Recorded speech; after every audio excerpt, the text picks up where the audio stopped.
بسم اللہ الرحمن الرحیم الحمدللہ رب العالمین والصلاة والسلام علی خاتم المرسلین وعلی آلہ واصحابہ اجمعین۔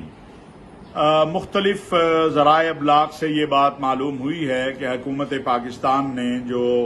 اقلیتی قومی کمیشن تھا اس میں بطور اقلیت کے قادیانیوں کو شامل کرنے کا فیصلہ کیا ہے۔ یہ بات بڑی واضح ہے کہ قادیانی اپنے آپ کو غیر مسلم نہیں مانتے، اسی لیے وہ آئین پاکستان کو بھی تسلیم نہیں کرتے۔ اب جب حکومت پاکستان نے یہ فیصلہ کیا ہے کہ قادیانی آئین پاکستان کے مطابق غیر مسلم کے طور پر اس کمیشن میں شامل ہیں، تو ہم یہ حکومت سے مطالبہ کرتے ہیں کہ قادیانیوں کو اس کمیشن میں شامل کرنے سے پہلے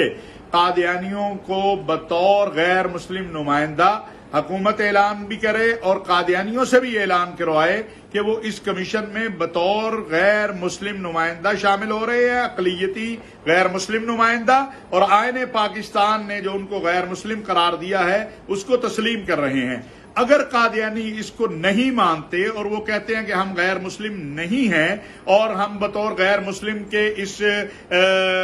کمیشن میں نہیں بیٹھیں گے، تو پھر حکومت پاکستان کو یہ بات واضح ہونی چاہیے کہ اس کمیشن کے اندر قادیانی کسی بھی صورت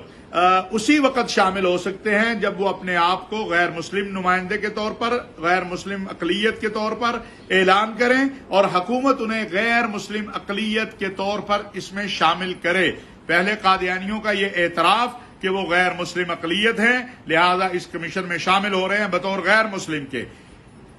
دوسرا، حکومت جو ہے اس نے تو اس میں آیا ہے جو اخبارات میں ہے کہ قادیانیوں کو غیر مسلموں کے اس میں شامل کیا ہے، لیکن قادیانیوں کی طرف سے یہ اس اعلان کے بعد کہ وہ غیر مسلم نمائندہ کے طور پر، اقلیتی نمائندے کے طور پر، اور حکومت کو بھی اس کو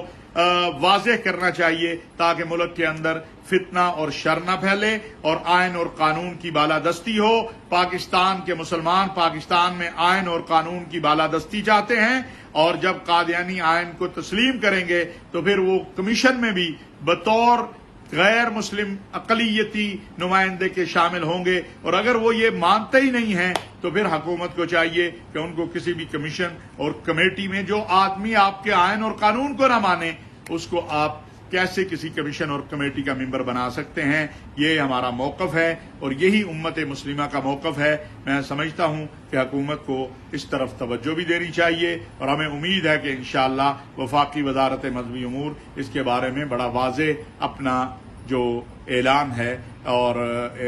جو اس بارے میں معلومات ہے وہ قوم کے سامنے لائے گی۔ وما علینا الا البلاغ المبین۔